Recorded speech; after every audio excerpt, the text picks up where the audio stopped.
ترکی میں عام انتخابات کی سیاسی گہما گہمی برپا ہے۔ ترکی کے طاقتور صدر رجب طیب اردوغان اپوزیشن کے صدارتی امیدواروں کا رن آف یا دوسرے مرحلے میں مقابلہ کریں گے۔ یہ اعلان پیر کے روز ترکی کی سپریم الیکشن کونسل نے کیا۔ اتوار کو ہونے والے مرحلے میں اردوغان 49.51% ووٹ لے کر سب سے آگے رہے، اگرچہ انہیں اپنے بڑے حلیف کمال کلیچداروغلو پر واضح برتری حاصل ہے، جنہوں نے 44.88% ووٹ حاصل کیے، مگر فتح کے لیے ڈالے گئے ووٹوں کا 50% سے زیادہ حاصل کرنا لازمی تھا۔ دوسرا راؤنڈ 28 مئی کو ہوگا، جس کے لیے صدر اردوغان زیادہ فیورٹ ہیں۔ آئیے جانتے ہیں کہ نوجوانی میں لیمو پانی اور بیگل بریڈ فروخت کرنے والے اردوغان، جو 20 سال سے ترکی کی قیادت کر رہے ہیں اور انہوں نے جدید ترک جمہوریہ کے بانی مصطفیٰ کمال اتا ترک کے بعد کسی بھی رہنما سے زیادہ اپنے ملک کی تشکیل نو کی ہے۔ ترکی کے طاقتور سربراہ کیسے بنے؟ ان کی اقتدار کی جانب سفر کی بات کریں تو فروری 1954 میں پیدا ہونے والے اردوغان کے والد ساحلی محافظ تھے۔ جب رجب طیب اردوغان 13 سال کے تھے تو ان کے والد نے اپنے 5 بچوں کی بہتر پرورش کی امید میں استنبول منتقل ہونے کا فیصلہ کیا۔ نوجوان اردوغان نے پیسے کمانے کے لیے لیمو پانی اور تلوں والے بیگلز فروخت کیے، جنہیں ترکی میں سمیت کہا جاتا ہے۔ استنبول کی مرمرا یونیورسٹی سے مینجمنٹ میں ڈگری حاصل کرنے سے پہلے انہوں نے اسلامی اسکول سے تعلیم حاصل کی۔ ان کی یونیورسٹی ڈگری اکثر تنازعات کا باعث رہی ہے۔ حزب اختلاف کا دعویٰ ہے کہ ان کے پاس یونیورسٹی کی مکمل ڈگری نہیں، بلکہ یہ ایک کالج ڈپلوما کے برابر ہے۔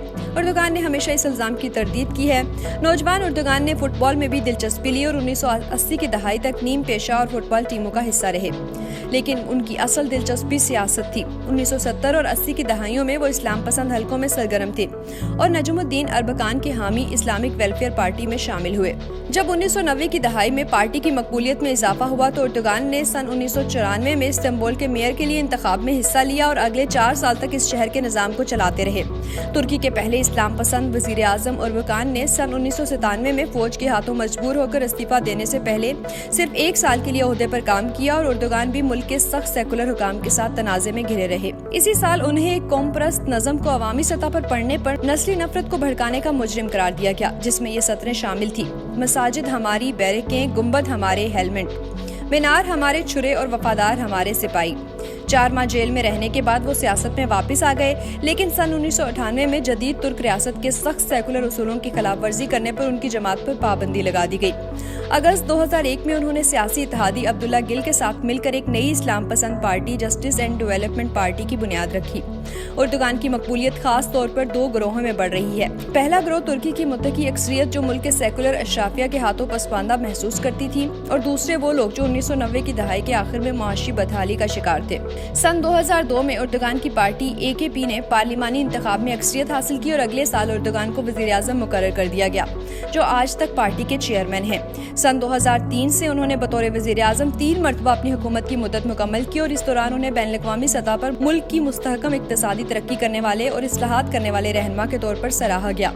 ان کے دور اقتدار میں ملک کے متوسط طبقے میں اضافہ ہوا اور لاکھوں افراد غربت کی لکیر کی سطح سے اوپر اٹھے، کیونکہ اردوغان نے ترکی کو جدید بنانے کے لیے ترقیاتی منصوبوں کو ترجیح دی۔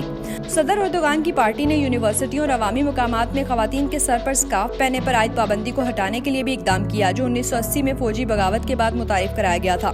بالآخر پولیس، فوج اور عدلیہ میں خواتین کے لیے پابندی ختم کر دی گئی۔ صدر اردوغان نے وہ طویل عرصے سے اسلامی مقاصد اور سیاسی اسلام کی حمایت کی ہے۔ وہ گروہ جو نظریاتی طور پر مصر کی جبر کا شکار اخوان المسلمون کے حامی، انہوں نے ایک موقع پر 4 انگلیوں کے اشارے والا سلام بھی کیا، جسے ربا کہا جاتا ہے۔ جولائی 2020 میں انہوں نے استنبول کی تاریخی عمارت آیا صوفیہ کو مسجد میں تبدیل کرنے کے لیے عمل کی نگرانی کی، جس سے بہت سے مسیحی اور سیکولر ترک مسلمان ناراض ہوئے۔ یہ 1500 سال قبل ایک کلیسا کے طور پر تعمیر کیا گیا تھا اور دور عثمانیہ میں ترکوں نے اسے ایک مسجد میں تبدیل کیا تھا، لیکن اتا ترک نے اسے ایک میوزیم میں تبدیل کر دیا تھا، جو کہ نئی سیکولر ریاست کی علامت ہے۔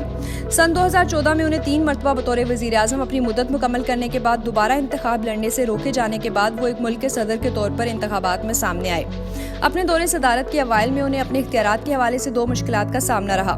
پہلی یہ کہ ان کی پارٹی سن 2015 سے کئی مہینوں تک پارلیمنٹ میں اپنی اکثریت کھو چکی تھی، اور پھر اگلے سال 15 جولائی 2016 کو ترکی نے کئی دہائیوں میں پہلی بار فوجی بغاوت کی کوشش کا سامنا کیا۔ اس واقعے میں فوجی بغاوت کرنے والوں کے خلاف مذمت کرتے ہوئے تقریباً 300 شہری ہلاک ہو گئے تھے۔ اپنے دور حکمرانی کے دوران صدر اردوغان بین الاقوامی سیاست میں بھی ایک اہم شخصیت کے طور پر سامنے آئے۔ انہوں نے علاقائی طاقت کے طور پر ترکی کو پیش کیا اور مضبوط سفارتکاری سے یورپ اور دیگر دنیا کے اتحادیوں کو ناراض کیا۔ اگرچہ وہ ایک نیٹو رکن ملک کے سربراہ ہیں، لیکن ان کے روسی صدر ولادیمیر پوٹن سے قریبی تعلقات ہیں اور انہوں نے روس اور یوکرین جنگ میں خود کو ایک سالم ثالث کے طور پر پیش کیا۔